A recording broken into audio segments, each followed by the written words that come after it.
तेलंगाना वक्फ board को पूरी तरीके से ऑनलाइन कर दिया गया है। आज इसका इफ्तिताह करते हुए वजीर दाखिला महमूद अली ने इसकी जरूरत पर जोर दिया। उन्होंने केसीआर को अक़लियतों का बड़ा हमदर्द बताते हुए मजीद काम करने की बात कही है।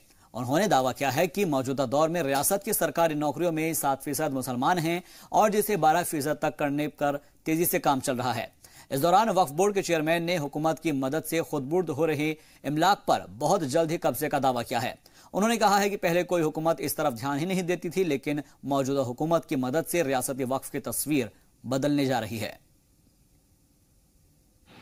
हज़ार के डिपार्टमेंट को ऑनलाइन किया गया है, उससे काफ़ी लोगों को सहूलत होगी। उसके लिए मैं खासतौर से वक्फ बोर्ड के चेयरमैन साहब को और सीईओ साहब को, तमाम मेंबरान को मुबारकबाद देता हूँ। जहाँ जहाँ टेक्नोलॉजी एडवांस होती है वहाँ से लोगों को फ़ायदा हासिल करने का मौका मिलता है, तो हर डिपार्टमेंट को उसी तरह ऑनलाइन किया जाना बेहतर रहता है। और काफ़ी डिपार्टमेंट ऑनलाइन हो चुके हैं और 1000 का डिपार्टमेंट को भी ऑनलाइन किया गया। उसके लिए काफ़ी इन लोगों की कोशिश रही और खासतौर से हमारे सीईओ साहब की कोशिश रही तो किस तरह से ऑनलाइन करना।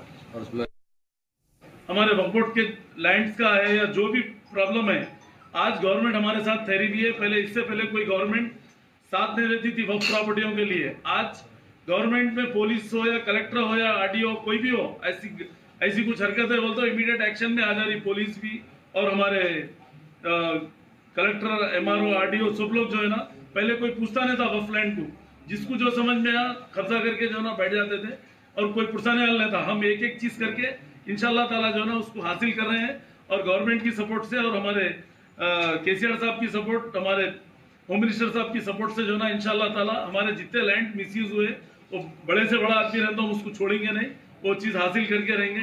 चाहे हम वक्फ बोर्ड में रहो या ना रहो, इंशाल्लाह ताला ये बीड़ा उठा के रहेंगे हम।